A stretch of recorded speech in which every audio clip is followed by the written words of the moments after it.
Joining us right now is Mr. Tom Gresham, Gun Talk, Sundays on News Radio 710 KEEL from 1 till 4. Hey, Mr. Tom, how are you? What'd you do, put baby in the corner? No, I'm good here. Only in my dreams, my friend. I had to kick him a minute ago, but we're good. You and we have not had a chance to chat since the election. Do you think most gun owners know what an important election this was? Oh, yeah, absolutely. Everybody I talk to understands what happened. And frankly, I don't know to what extent, but I know that gun owners were an important part of the Trump victory.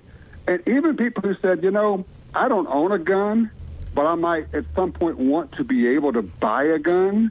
And I don't think that Hillary would support that. And so they voted that way. I mean, I talked to a guy recently who had not voted in the last 3 elections. He said, I came out for this one. This one was important because of guns. Speaking of wanting to own a gun. I held my very first AR-15 the other day. And? It's amazing. My son bought it. And, Tom, I'm really mystified by the stupid rules he has to abide by in some states. Oh, yeah. Well, people have not held one or shot one. Now, I take it you did not shoot one, did you? No, it's too scary. Too scary. Too scary for me. It's evil looking, It is. They're lightweight. They're ergonomically designed. They are the most modern design gun, pretty much, that we have. They have almost no recoil when you shoot them. They don't kick much. But he can't take it to California. He's got to go to California. He's a Marine, as you know, and he's got to go to California, and it can't go with him. Well, we would never want to trust a Marine with a rifle, would we? No. Where he lives in North Carolina, he has to have it apart. The ammunition has to be in a locked box separate from the gun. That must be on base. I guess so. He also has to have the gun in a locked container. Yeah, that is not a regular rule. That's a base rule. And that's going to change also because I think that Trump's going to make some changes about the rules about personnel on bases. Right now, you can't conceal carry. So if you go onto a base, you can't conceal carry on most bases, which makes no sense at all. We're telling the military you can't have a gun to protect yourself? That's crazy. Now, Tom, my car was broken into a few weeks back. Not broken into. I left it unlocked, so I guess I invited Not only was it not broken into because it was left unlocked, she left the keys in it, too. Yeah. Along with the title and the registration. I think it's nice to not inconvenience these bad guys. I like. So now I'm really thinking I need a gun. And wait, pardon me just a second. Pardon me, Tom. I say this with all seriousness. Would you shoot a guy over your car? No, but I'm thinking if he's going to get into my car, would he come into my house next? You'll blow out a headlight. And if he comes into my house, I want Tom to help me know that I could shoot him. If I have a gun, I need to know I can shoot him, or otherwise I'm not getting a gun. Great question, good topic. That's where training comes in. And what you need first is classes, not the concealed carry class, although that's a good one. Here's the thing. Even if you're not going to carry a gun, the concealed carry class in Louisiana will teach you about the law, what you can and can't do, and it may even give you some tools for de-escalating or getting out of a situation. What you want to do is everything physically, humanly possible to never have to shoot somebody. That's like the second worst thing that could ever happen to you. The first being, of course, that they shoot you or hurt you. Right. Yes, there are some circumstances where you can shoot, but what you want to do is say, how do I avoid this? Oh, things like maybe locking doors. And not leaving your keys in the car. But Tom, my greatest fear, there's a couple of fears I have about a gun.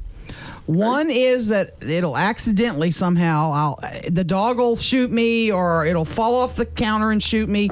And then my other problem is if the bad guy... Her dog is very short-tempered. It's a complicated relationship. We're on Facebook, we're complicated. My other problem is if the bad guy's coming to me, I don't want to be the woman that's holding the gun up, stop, don't, and then he grabs the gun from me and shoots me with it. That's where the training comes in. That's where you take not just the concealed carry class, but a couple of classes beyond that. And I'm very serious about this one, Erin, because what it gives you is, it gives you skills, but mostly what it gives you is confidence of what I can do, what I can't do, and I know what to do when I need to do it. To your point of Don't be the one who's saying stop, stop, stop in the movie deal of, and people say, well, he'll just take the gun away from you. Let me ask you a question. When have you ever heard a news report of the bad guy taking the gun away from somebody? Almost never. You're right. It's a myth. The big question is, what kind of gun does Erin want? You want the one that works best for Erin, and I can't tell you, and neither can anybody else, and that's why you go try. It's like asking me, what's the right car for Erin? Yeah. Hard if I know. But what if I want a gun, Tom, that if there's a guy 20 feet from me and he's coming toward me, when I shoot him once, he stops coming toward me? Doesn't happen. Because here's the thing. That's a movie deal. Okay. Handgun bullets are like medicine. They often take a while to start working. That's why when you go get your classes, you will be taught to shoot and shoot and shoot until the threat stops or goes away, so there's no longer a threat.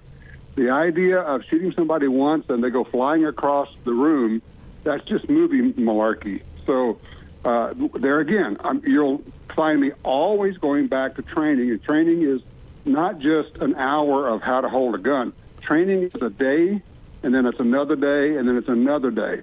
And schedule like a day every 2 or 3 months for a while, along with practice. And how many times, pardon me, have you mentioned that situational awareness, as you refer to it, is a discipline as much as anything else? That comes from the awareness that you get from your training. You come away from, and I'm talking about not just how to shoot a gun, I'm talking about how to be in a gun fight classes. Wow. That's a different level. And when you come away from those, you're suddenly more aware. You're also more confident. And here's the other thing. When you're more aware of your surroundings, you also are aware of all the cool, neat things you may have been oblivious to before. It sounds like guns not a good Christmas gift, kind of like a pet. You got to know what you're wanting and what they want. A gun is a great Christmas present as long as it comes in the form of a gift certificate with a class. Here's the thing. Any instructor is going to have a number of different guns. Say, look, I want to try some different guns before I buy one.